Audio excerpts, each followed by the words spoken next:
আর এইখানে বেরেস্তাটা ভেজে নিয়েছি, বেরেস্তাটা ভেজে তুলে নেব। এবার আমি দিয়ে দেবো এর সাথে চিকেনটা। এই চিকেন নিয়েছি 1 কিলোর মতো, এখানে চালটাকে ভিজিয়ে রেখে দিয়েছি, আর এখানে আলুগুলো আগে থেকে সেদ্ধ করে রেখে দিয়েছি। এবার আলুটা ভেজে নিচ্ছি নুন আর হলুদ দিয়ে। এবার আমি ওই তেলের মধ্যে দিয়ে দিলাম গোটা গরম মশলা, তেজপাতা আর পেঁয়াজ। পেঁয়াজটা একটু নেড়ে চেড়ে ভেজে নেব, তারপর দিয়ে দেবো মাংসটা। এবার মাংসটাও দিয়ে দেবো, মাংসটা নেড়ে চেড়ে একটু ভেজে নেব, তারপর দিয়ে দেবো এখানে টমেটো কুচোটা দিয়ে দিয়েছি। এবার আমি দিয়ে দেবো বাটা মশলা, আদা রসুন কাঁচা লঙ্কা বাটা। এবার আমি বাটা মশলাটার সাথে ভেজে নেবো ভালোভাবে। এবার গুঁড়ো মশলাগুলো সব দিয়ে দেবো। এইখানে লবণ হলুদ, এখানে লবণ দিয়ে দিলাম, হলুদ দিয়ে দিলাম, জিরে গুঁড়ো ধনে গুঁড়ো আর কাশ্মীরি লঙ্কার গুঁড়ো আর একটুখানি বিরিয়ানি মশলা।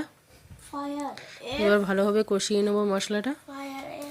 মশলাটা কষানো হয়ে গেছে, এবার দিয়ে দেবো চালটা, পুরো চালটা এবার দিয়ে দেবো। পুরো চালটা দিয়ে দিলাম। এবার ভাজা আলুগুলো দিয়ে দিলাম, ওপর থেকে বেরেস্তা দিয়ে দিলাম।